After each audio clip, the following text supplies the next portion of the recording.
It's the most wonderful time of year if you are a WWE fan. It's WrestleMania week. I am here at Access in Dallas with the man that gravity forgot, Neville. How are you, sir? How are you doing, sir? I am fine, thank you. Good. I got to get out of the way. The somber news. I was there in Pittsburgh when it happened. Oh, you were? Yeah, can you walk me through what happened? So, basically, I caught my leg on a baseball slide, a very, regular move that I do night in and night out. Just a freak accident. As I went to slide through Chris Jericho's legs, my foot got caught on the canvas, got trapped on the canvas. My whole weight plowed into my ankle. It rolled. I immediately heard a crack and a pop, and thought, oh man, this isn't good. Injury timetable? We're looking at 3 months right now.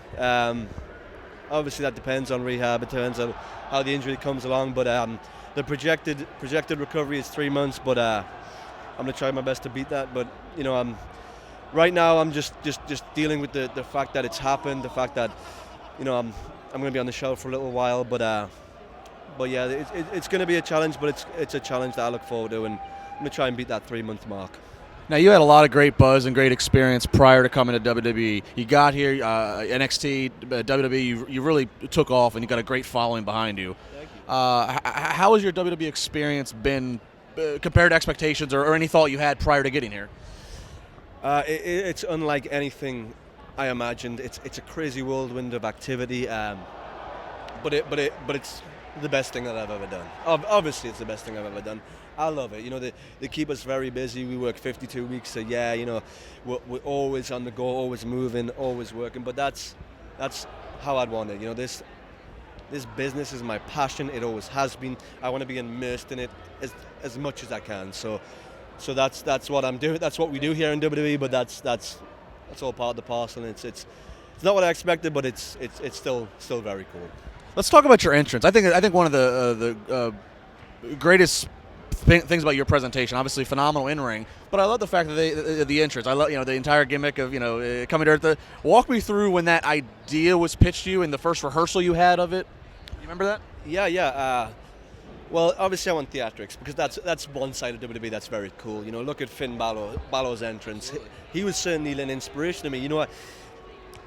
I never really put too much thought into my entrance, and then I saw how Finn did his, and I was like, wow, I'm sleeping on this. So it was certainly a priority, and it was actually an idea I had. I was talking to Road Dogg, and we were bouncing some ideas about how to present my my entrance, and I just had this idea of I'm the man that gravity forgot. I've got this very my presentation is very it's very spacey, very supernatural, exactly out of this world. So I figured, would it be cool if we kind of create this visual where a comet lands on Earth, explodes, and then it's almost inspired by Terminator 2.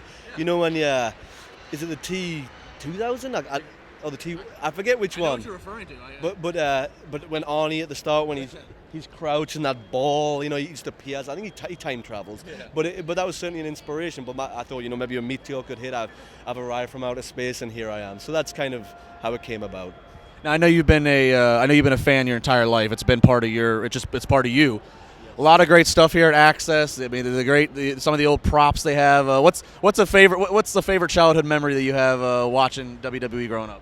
Oh, countless memories. Yeah, give me one that stands out. Well, my earliest one was Warrior and Hulk Hogan. Obviously, they're huge WrestleMania WWF Championship bout. I remember renting that videotape from a Blockbuster video close to my house. I must have been, I don't even know how old, 6, 7 years old. What about SummerSlam '92 in England? Were you again huge? But that was at that point I was 6 years old. So I wasn't aware of WWF at that point. Obviously, I went back to watching, sure. And I loved that Charlotte, Brett, and Davey, one of my favorite of all time. But certainly that the Warrior Hogan match is one that stands out to me because it's one of my earliest memories, and it's one of the first times that I was really enamored and just in awe of what I was watching. And that's very interesting because those are two guys that there's not a lot of resemblance in style from what you do to them. That's very interesting that sticks out to you.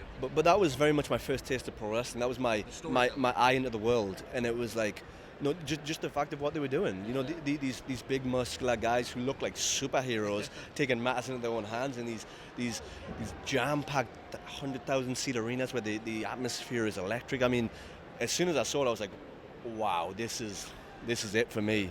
Even at 6-7, I was like obsessed with it. And then, so that's certainly one of the standout memories for me. Was your family always supportive of this dream, of this goal? Not at first, no. At first, I was told to get a real job for a long, long time. But once I realised that I was determined, I wasn't going to give up, and that, you know, I started travelling, started to achieve a little bit of success, and they've been more than supportive. They've had my back the whole way. So much respect and much love for all. Well, we wish you a speedy recovery. Hopefully next year at WrestleMania, we're talking about the match you're going to have. But congratulations so far on all your success. We much appreciate it. Thank you for the time. Thank you, sir.